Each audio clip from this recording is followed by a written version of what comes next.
शाहपुरा क्षेत्र में ब्याज माफिया के रूप में सक्रिय दिलीप गुर्जर पर लगातार बढ़ते मुकदमों को देखते हुए पुलिस ने कार्यवाही तेज कर दी है। शाहपुरा क्षेत्र में ब्याज माफिया के रूप में सक्रिय दिलीप गुर्जर पर लगातार बढ़ते मुकदमों को देखते हुए पुलिस ने कार्यवाही तेज कर दी है।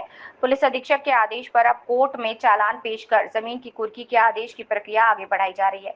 जानकारी के अनुसार दिलीप गुर्जर पर कई आपराधिक प्रकरण दर्ज है। इसमें प्रमुख रूप से अलग अलग तरीके के केस दर्ज हैं। यहाँ पर पुलिस सूत्रों के मुताबिक गुर्जर पर बीएनएसएस के 107 के तहत कुर्की की कार्रवाई की जा रही है। गुर्जर की सभी संपत्तियों को सूचीबद्ध किया जा रहा है। भीलवाड़ा जिला पुलिस अधीक्षक धर्मेंद्र सिंह ने सभी संपत्तियों को सीज करने की स्वीकृति दी। संपत्तियों का बाजार मूल्य लगभग 45 करोड़ रुपए है। इसके लिए पुलिस अधीक्षक द्वारा आदेश भी जारी कर दिए गए हैं। अब कोर्ट से जमीन की कुर्की संबंधी आदेश की प्रतीक्षा की जा रही है। स्थानीय लोगों का कहना है कि ब्याज माफिया के खिलाफ हो रही इस सख्त कार्रवाई से पीड़ित परिवार को राहत मिलने की उम्मीद लगी है। एसपी साहब भीलवाड़ा के नेतृत्व में सर्कल शाहपुरा में जो है वो अपराधों की रोकथाम के क्रम में ब्याज माफिया, बजरी माफिया, साइबर फ्रॉडस्टर इत्यादि जो आपराधिक प्रवृत्ति के लोग हैं, हार्डकोर एचएस, उनके खिलाफ कार्रवाई सतत सर्कल के तीनों थानों द्वारा की जा रही है। सर्कल शाहपुरा में एक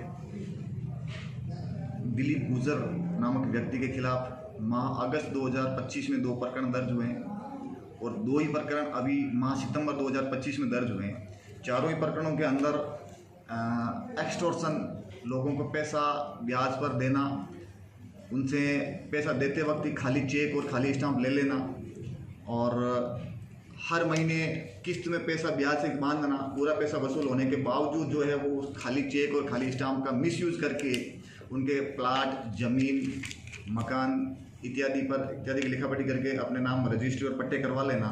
इस तरह से 4 प्रकरण अभी माह अगस्त और सितंबर में दर्ज हुए।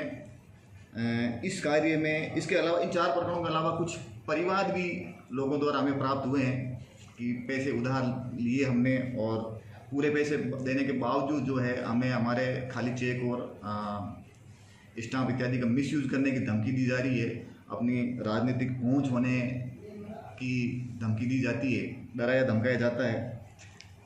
इस तरह से लोगों की मजबूरी का फ़ायदा उठाकर पैसे वसूल किए जाने की शिकायत हुई। 4 प्रकरण दर्ज हैं, कुछ परिवाद भी हैं। इसके अलावा कुछ और लोग, हमें आसूचना से और भी पता चला है कि बहुत सारे लोगों को इस तरह से इसने अपने जाल में फंसा रखा है।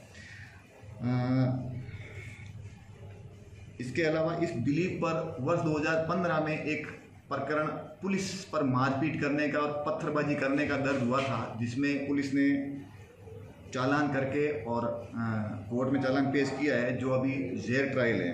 प्रकरण संख्या 68/2015 का है, जिसमें 147, 149 आईपीसी, 332, 353 और 336 आईपीसी में प्रकरण दर्ज है, जिसमें पुलिस ने चालान किया हुआ है। इससे स्पष्ट है कि ये व्यक्ति जो है आपराधिक प्रवृत्ति का है, लोगों को डराता धमकाता है और पैसे उधार देने के संबंध में श्रीमान पुलिस अधीक्षक महोदय द्वारा हमें लिखा गया था कि क्या इसके पास कोई पैसे उधार देने का वैध लाइसेंस है, कोई आरबीआई से, कोई एनबीएफसी या कोई पेमेंट बैंक या इस तरह की कोई फाइनेंशियल इंस्टीट्यूशन जो है आरबीआई से रजिस्टर्ड, इसने कोई रजिस्ट्रेशन करवा रखा है। तो इस संबंध में हमने जानकारी की तो पता चला कि इसके पास कोई किसी प्रकार का कोई वैध लाइसेंस पैसे उधार देने का नहीं है। इसके साथ ही हमें ये हमारी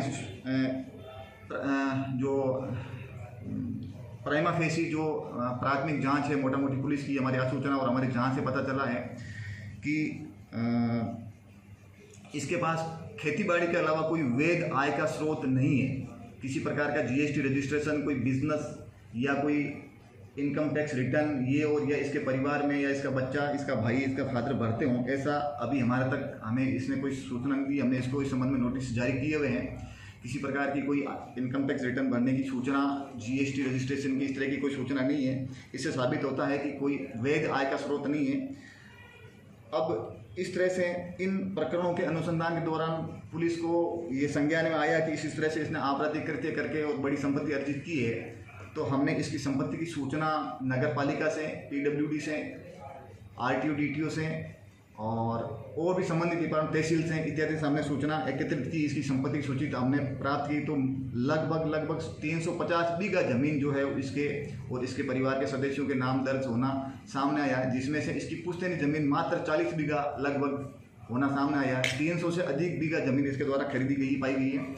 हमारी यह सूचना से ये भी सामने आया है कि सैकड़ों बीघा जमीन बेनामी इसने लोगों के नाम खरीद के की हुई है। इसके घर परिवार में जो कुछ भील समाज के या और दूसरे समाज के लोग जो बच्चे काम करते हैं उनके नाम उन्हीं के समाज की ज़मीनें खरीद के इसके नाम की हुई है। उस पर हम आगे अभी इस चीज़ पे अनुसंधान कर रहे हैं और जैसे जैसे हमें रिपोर्ट मिलता जाएगा हमने संबंधित डिपार्टमेंट को और दूसरे तहसीलों को फूलिया, बनेड़ा और भिलवाड़े हमने पत्राचार किया हुआ है। जैसे जैसे हमें इसकी संपत्ति की सूचना मिलती जाएगी हम इसको आगे ऐड करते जाएंगे। इसकी संपत्ति की कुर्की के लिए हमने 107 BNSS जो नए कानून के अंतर्गत जो प्रावधान किया गया है कि कोई व्यक्ति अगर आपराधिक कार्य करके संपत्ति अर्जित करता है, उस संपत्ति का आपराधिक कार्यों में उपयोग करता है तो उसका श्रीमान SP साहब की अनुमति से कोर्ट में इस तरह से पेश किया जाता है और कोर्ट द्वारा जो है उसको नोटिस दे करके आगे जस्टिफाई होता है या नहीं होता, उस आधार पर उसकी कुर्की की कार्रवाई कोर्ट में प्रोसीड की जाती है। इसके संबंध में हमने दिलीप की 350 बीघा जमीन सहित एक स्कॉर्पियो N नई गाड़ी और शाहपुरा कस्बे के अंदर नगर पालिका इलाके के अंदर करीब 35 से 40 बहुमंजिला मकान और प्लाट ये हमारे रिकॉर्ड में आया है, जिनका हमने बिजली विभाग से 35 से 40 मकान और प्लाट, जिसमें 10 से 11 तो बहुमंजिला फ्लैट टाइप बिल्डिंग है, 3-3, 4-4 मंजिला जो निर्माणाधीन है। 7-8 मंजिलें बिल्डिंग जो है वो 3-3 मंजिला है जो अभी निर्माणाधीन है, जिनमें अभी निर्माण ताज़ा चालू है।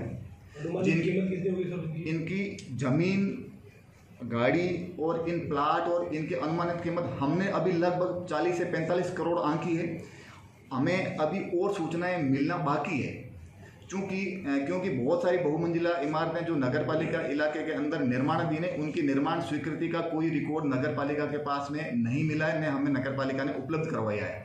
इस तरह से बिना किसी निर्माण स्वीकृति के बहुमंजिला इमारतें इसके द्वारा निर्माण की जा रही है और न किसी विभाग द्वारा इसके द्वारा ध्यान दिया जा रहा है। हमने अथक मेहनत करके और इस तरह से इसकी संपत्ति की हमने सूची प्राप्त की है।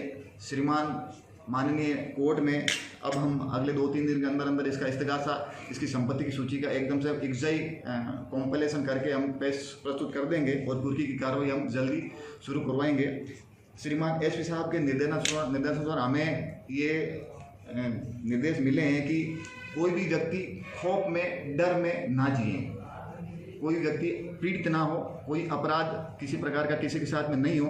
तो मेरी श्रीमान SP साहब, एडिशनल SP साहब और मेरी तरफ से सबसे शाहपुरा कस्बे के लोगों से रिक्वेस्ट है कि कोई भी इस तरह का पीड़ित व्यक्ति है तो हमारे पास में आवे, बिना डर के, बिना भय के आवे। हम निश्चित रूप से 100% निष्पक्ष कार्रवाई करेंगे और आपको न्याय दिलाया जाएगा। किसी को किसी प्रकार से किसी से डरने की आवश्यकता कतई नहीं है। Thank you. इस मामले में